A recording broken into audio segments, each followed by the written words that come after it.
Good morning and welcome to the new edition of Dr. Lamba's Awakening Call. We human beings are strange creatures. We take everything as a birthright.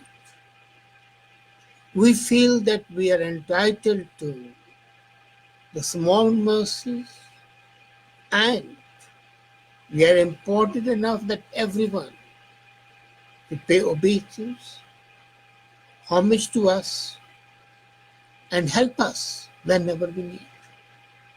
And very rarely we feel grateful to the persons, organization, friends, relation, state, and nature for the bounty given to us, the bounty of empathy, the bounty of offerings of life, and the conveniences.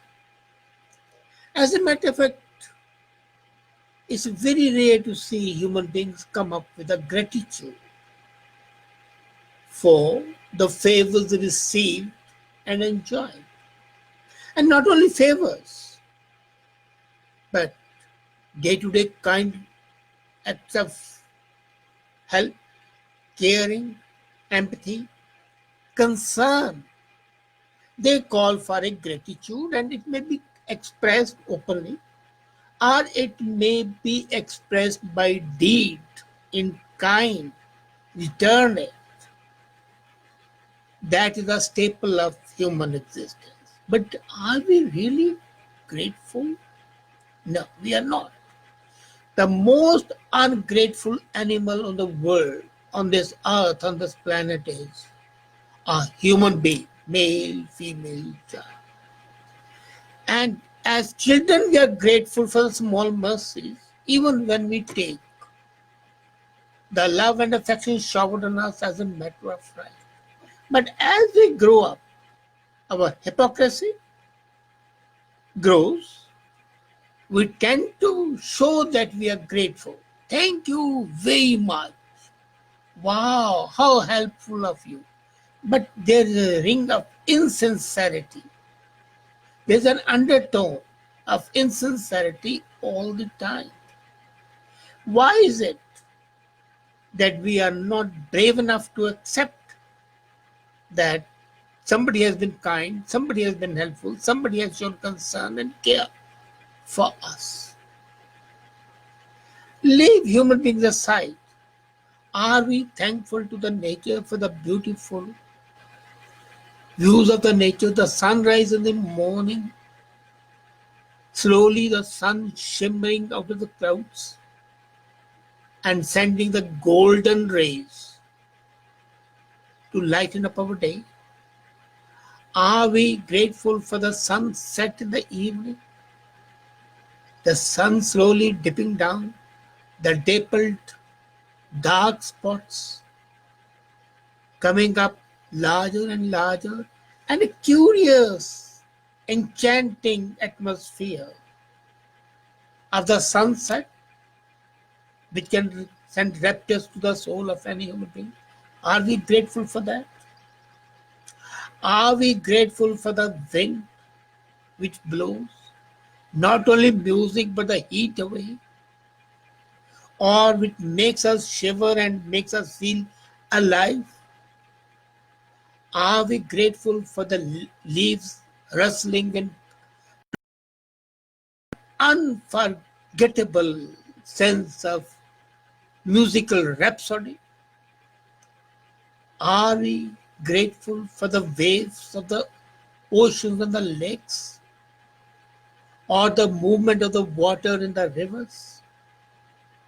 Are we grateful for the snow-clad peaks, or for the burning deserts which have a charm of their own? I was in Jaisalmer at one time.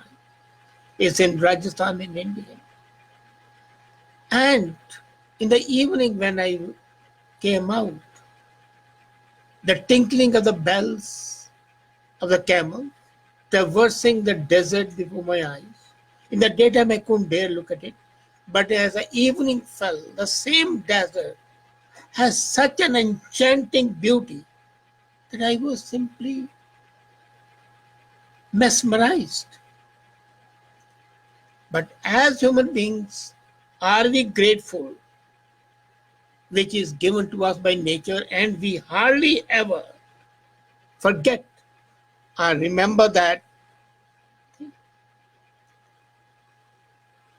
You see, I was once as a child reading a poem by Wordsworth on the daffodils, and it talks of when on my couch in a pensive mood I lie. And the last line was, they flash upon the inward eye with the bliss of solitude. That bliss, we are never thankful to that. Okay, we take as residents of this planet that all these gifts of nature are our birthright. So we don't have to be thankful to nature. Or those people who believe in God, the Creator, have been thankful to Creator. Fine.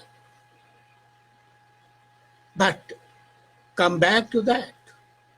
The farmer who grows the crops and does not get sufficient returns, are we thankful to that farmer for growing the crops that keep us our belly full? Are we thankful to the plumber who comes and fixes our water? We say that is a part of nature. Are we thankful to our teachers who teach us? To our parents who make us grow? To our children who are the light of our eyes and who are the joy of our ears? We take everything for granted. We take our spouse for granted. We take our children for granted. We take our friends for granted.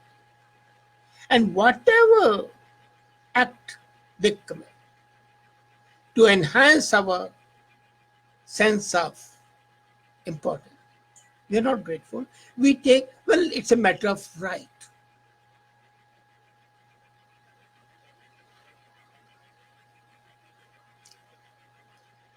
Nothing is a matter of right. They are deadbeat fathers and their fathers were care.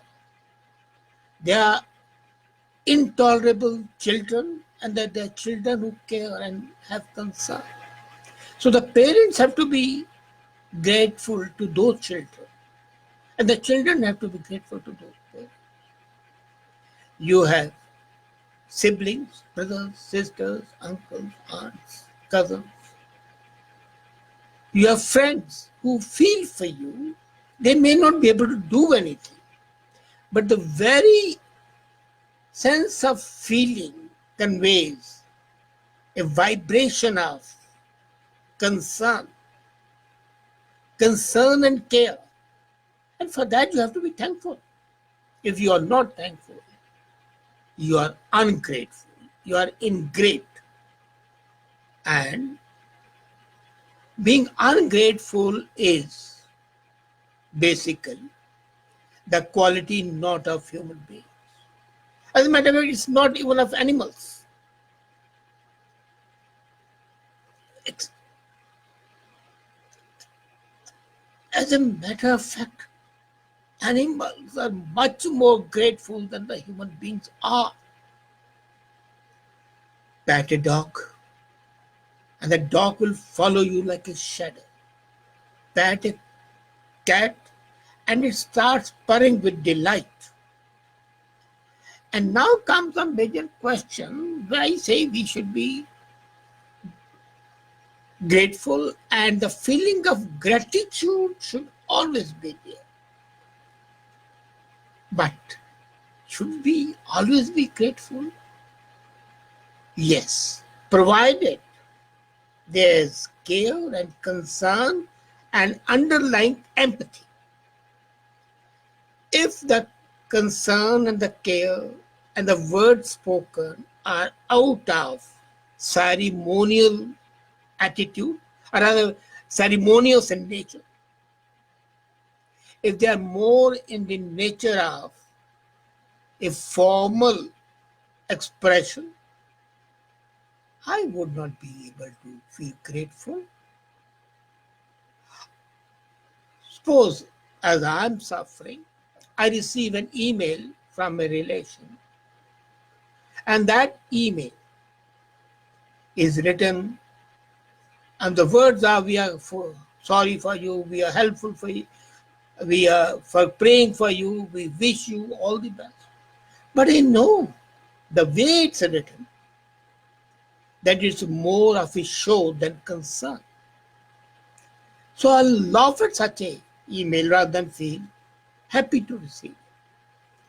But when friends come personally to sit with you for 5 minutes, half an hour, 1 hour, or a longer time, you talk to them, that aids a mindfulness. And naturally, one is grateful for those acts of concern and kindness. So, being grateful is required, but being grateful for sanctimonious, formal relationship would only beget a formal thank you note, which has no meaning. Excuse me.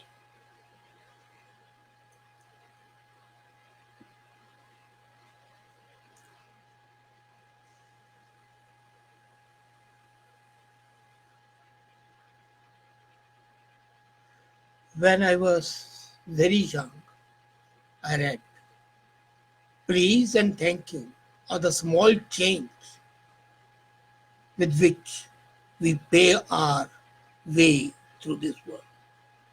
That's correct. But thank you, the way it's uttered, the way it's communicated is important. As I said, even the gratitude expression, whether written or verbal, is much more important. Many times you don't have to thank at all. My partner, my wife, looks after me. I don't thank her. But the very look of concern from her and my dependence on her are a sufficient expression of gratitude. That gratitude comes from the innermost heart and doesn't need words to be used. A look, a facial expression is sufficient enough to convey your concern and your thanks. And when people thank very loudly and full of show, I at least laugh that what do they take us for? Idiots? Is that what they think us to be? That we can be overwhelmed by their hypocritical concern? No, it's not. What is really important is that an act of kindness, an act of care should be acknowledged with the same emotive response. If it's a hypocritical act, then you don't have to thank. I'm not saying you'll be hypocritical, but then you don't have to be obliged. But, and more important, when the human beings act with you, a stranger meets you and helps you, say, that is an expression of gratitude. I mean, say I'm getting down and I remember it. I had my bilateral knee surgery. I had to fly to Vancouver after a month. And coming down the stairs, I was feeling a lot of difficulty because still my knees were not okay. And then I saw the captain himself rush down the stairs, stopped me, went one step down, asked me to put my hand on his shoulder, and he worked as my walker. Very small. But the reality is that he had concern. He understood my pain and agony. When I came down, I didn't say thank you very much. I looked at him, smiled, and then one word I said, I wish there were more people like you. That's all. And I happened to meet that after about 6 years. We looked at each other. He came down. I went up to him. And the way we shook our hands showed that act of kindness and my gratitude for that unspoken still was a miracle come alive. It kindled that. And that is what makes a human being a better human being. There's no better way of thyself. Vibrations travel, and you don't have to, as I said, express by words. Sorry. Your deeds. Second is gratitude by example. Somebody helps you. You go and help the third person. You may not have thanked the first person who helped you volubly, but the very fact that you're transferring that act of kindness to a third person shows that you have learned a lesson to transmit kindness and care. And that is what matters. So if you really want to better thyself, develop empathy, which I have been always been saying, and gratitude is an essential ingredient of that empathy. Feel gratitude for the nature, for your family, for friends, for community, for the country which protects you. And most of all, for yourself, that you're alive, that you are able to do something for yourself, for your family, for your community. So spread the feeling of gratitude all around. And this sunshine of gratitude will make you much more happy than you can ever imagine and a much better human being that you can ever hope to be. Thank you.